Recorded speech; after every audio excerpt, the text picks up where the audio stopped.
There is a question, is the attitude of Islam to history.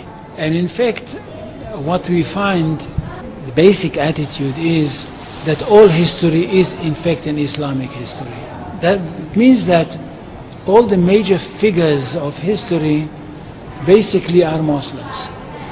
From Adam down to our own time. So if the Jews or the Christians are demanding something and basing it on the fact that there was a king called Solomon, or a king called David, or a prophet called Moses, or Jesus, then of course what they are doing, they are saying something which is not true, or in fact they don't know that all these figures were basically Muslim figures. They were, in fact, since the creation of the world there is only one religion, and this is the religion of Islam.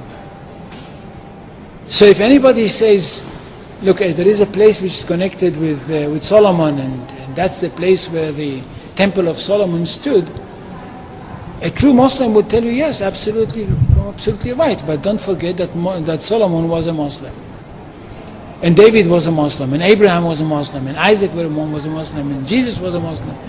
And this is what I mean by the Islamization of history.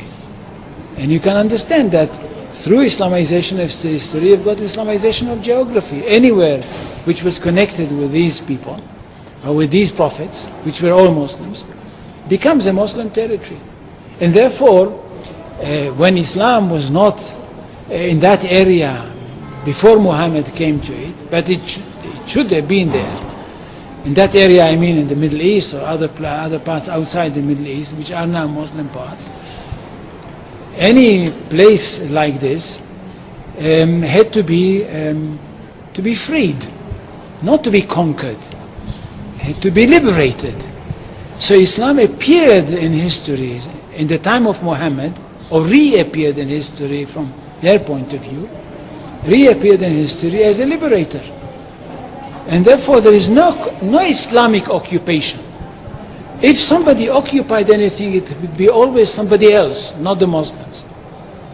So there is no Islamic occupation, there is only Islamic liberation.